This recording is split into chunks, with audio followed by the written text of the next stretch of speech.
അമ്മാവ പോയിട്ടുണ്ടായി. പോലീസിനെ കണ്ടോ? പോലീസിനെ കണ്ടു, പക്ഷേ ചെറിയൊരു പ്രശ്നമുണ്ട്. എന്ത് പ്രശ്നം? അതെ, അവിടുത്തെ പോലീസുകാർ പറയാണ് അവിടെ നിന്ന് ആരും നമ്മളെ വിളിച്ചിട്ടില്ല എന്ന്. അതുമല്ല, അങ്ങനെ ഒരു ബോഡി അവരുടെ സ്റ്റേഷൻ പരിധിയിൽ കിട്ടിയിട്ടുമില്ല എന്ന്. അമ്മാവൻ എന്തൊക്കെയാ പറയുന്നത്? പിന്നെ എന്നെയും അമ്മാവനെയൊക്കെ വിളിച്ചത് ആരാ? അതാണ് മോളെ ഞാനും ആലോചിക്കുന്നത്. അമ്മാവൻ ഇത് അവരുടെ അടുത്ത് പറഞ്ഞില്ലേ? ഞാൻ പറഞ്ഞപ്പോൾ അവർ പറയാണ് വേറെ ഏതെങ്കിലും സ്റ്റേഷൻ പരിധിയിലായിരിക്കും ബോഡി കിട്ടിയത്, ഇനി അവർ വിളിക്കുന്നവരെ നമ്മൾ കാത്തിരിക്കണമെന്ന്. ഈ കാത്തിരിക്കുന്നത് ഏറ്റവും വലിയ ടെൻഷൻ. എൻ്റെ ഈശ്വര, എന്തിനാ എന്നോട് ഈ പരീക്ഷണം? നീ ടെൻഷൻ അടിക്കാണ്ടിരിക്കുക. എന്തായാലും നിനക്കൊന്ന് സമാധാനിക്കാൻ കുറച്ച് സമയം കിട്ടിയല്ലോ, നമുക്ക് എന്തെങ്കിലും ചെയ്യാം. എങ്ങനെയാണ് ഈ കാര്യത്തിലൊക്കെ സമാധാനിക്കുന്നേ? എങ്ങോട്ടെങ്കിലും ഓടി പോവാൻ തോന്നുവാ. മോളെ, ആവശ്യമില്ലാത്ത ഒരു പരിപാടിയും ചെയ്യരുത് കേട്ടാ. നമുക്ക് എന്തുണ്ടെങ്കിലും നമുക്ക് പരിഹരിക്കാം കേട്ടാ. മോളി പോയി റെസ്റ്റ് എടുക്ക് പോ. അമ്മാവാ, ശരിക്കും പോലീസ് എന്താ പറഞ്ഞത്? ഇതൊക്കെ തന്നെ മോളെ പറഞ്ഞത്. അവരടുത്തൊന്ന് അന്വേഷിക്കാൻ പറഞ്ഞുകൂടായിരുന്നു അമ്മാവൻ? അതും ഞാൻ പറഞ്ഞു.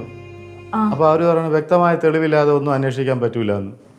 പിങ്കിയുടെ നമ്പറിലൊന്ന് വിളിച്ചു നോക്കാറുന്നില്ല അമ്മാവന്? ഞാൻ വിളിച്ചു, കുറേ പ്രാവശ്യം വിളിച്ചു, പക്ഷെ എപ്പോഴും വിളിച്ചാലും സ്വിച്ച് ഓഫ്. ഇനിയിപ്പോ എന്താ ചെയ്യാ നമ്മള്? ഇനി ഒറ്റ കാര്യമേ ചെയ്യാവുള്ളൂ. പോലീസ് പറഞ്ഞതുപോലെ അവർ വിളിക്കുന്നവരെ കാത്തിരിക്കണം.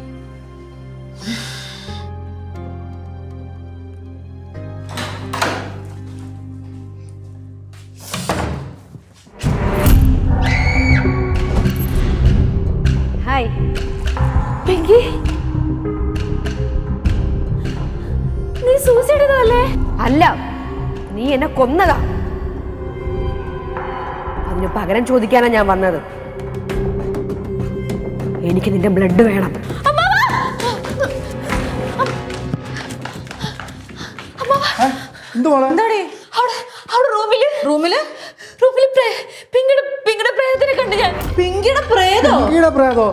മോളെ അങ്ങനെ ഒന്നുമില്ല, നീ പേടിച്ചിട്ടാണ്. അങ്ങനെ ഒന്നുമില്ല. അല്ല മാവ, അവളെ ഞാൻ കൊന്നത്. അതുകൊണ്ട് അവക്ക് എന്റെ ബ്ലഡ് വേണമെന്നൊക്കെ ചോദിച്ചിട്ട് എന്നെ പിടിക്കാൻ വന്നു. എന്തോന്നൊക്കെയാണ് ഈ പറയുന്നത്? മോളെ നീ സമാധാനപ്പെടും. അങ്ങനെ ഒന്നുമില്ല. അമ്മ വന്ന് നോക്കാം പോരെ. രക്ഷപ്പെട്ട് വന്നത് ഇങ്ങോട്ട്. ശരി ശരി അമ്മാവ, എനിക്ക് പ്രൊട്ടക്ഷൻ വേണം. എനിക്ക് പേടി ഇവിടെ നിൽക്കാൻ. അമ്മാവ, എന്ത് പ്രേതത്തിൽ നിന്ന് പ്രൊട്ടക്ഷനോ? എന്തുവാടി പറയുന്നത്? എടി മോളെ പേടിക്കാതെ, അമ്മാവനില്ലേ എന്തുണ്ടെങ്കിലും അമ്മാവ നോക്കിക്കോളാം. കുഴപ്പമില്ല, അമ്മാവന്റെ കൂടെ വാ. മോള് വാ നമുക്ക് നോക്കാം. എടി പേടിക്കാതെ, ഞാൻ ഇല്ലേ പിന്നെന്ത്. വാ.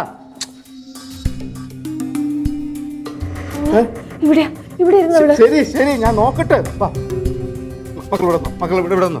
പേടിക്കണ്ട, ഞാൻ ഇല്ലേ.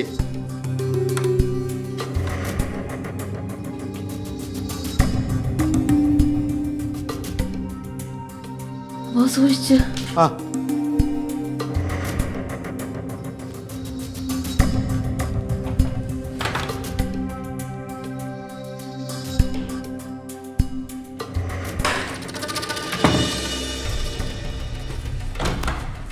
ആരുമില്ലടി. ഞാൻ കണ്ടതാടി. നീ അത് തന്നെ വിചാരിച്ച് നടക്കണോണ്ടാ. ശരിക്കും പ്രേതവും ഭൂതമൊന്നും ഇല്ല വന്തി. എനിക്കിനി ടെൻഷൻ അടിക്കാൻ വയ്യ. തല വെട്ടി പൊളക്കുന്ന. എടി മോളെ, ഇവിടെ ആരുമില്ലടി. ബാത്റൂമിൽ ആരുമില്ല, ഞാൻ നോക്കി. ഞാൻ കണ്ടത് അമ്മാവാ. നീ ഒരു കാര്യം ചെയ്യ്, ഒരു ടാബ്ലറ്റ് എടുത്ത് കഴിച്ചിട്ട് കിടക്കാൻ നോക്ക്. നീ ഇവിടെ പോന്ന്? ഞാൻ എവിടെയും പോകില്ല, ഞാൻ നിന്റെ അടുത്ത് ഇരിക്കാം. ബാ, നീ ഒരു കാര്യം ചെയ്യ്, അവള് കൂടെ ഇരിക്കും. മക്കള് മരുന്ന് കഴിച്ചിട്ട് ഉറങ്ങി എഴുതിക്കുമ്പോ എല്ലാം ശരിയാവും കേട്ടാ. പേടിക്കണ്ട. എന്താവശ്യത്തിന് അമ്മ താഴെ ഉണ്ട്, വിളിച്ചാ മതി. മോളെ നോക്കി. ഞാൻ നോക്കിക്കോളാം. ശരി.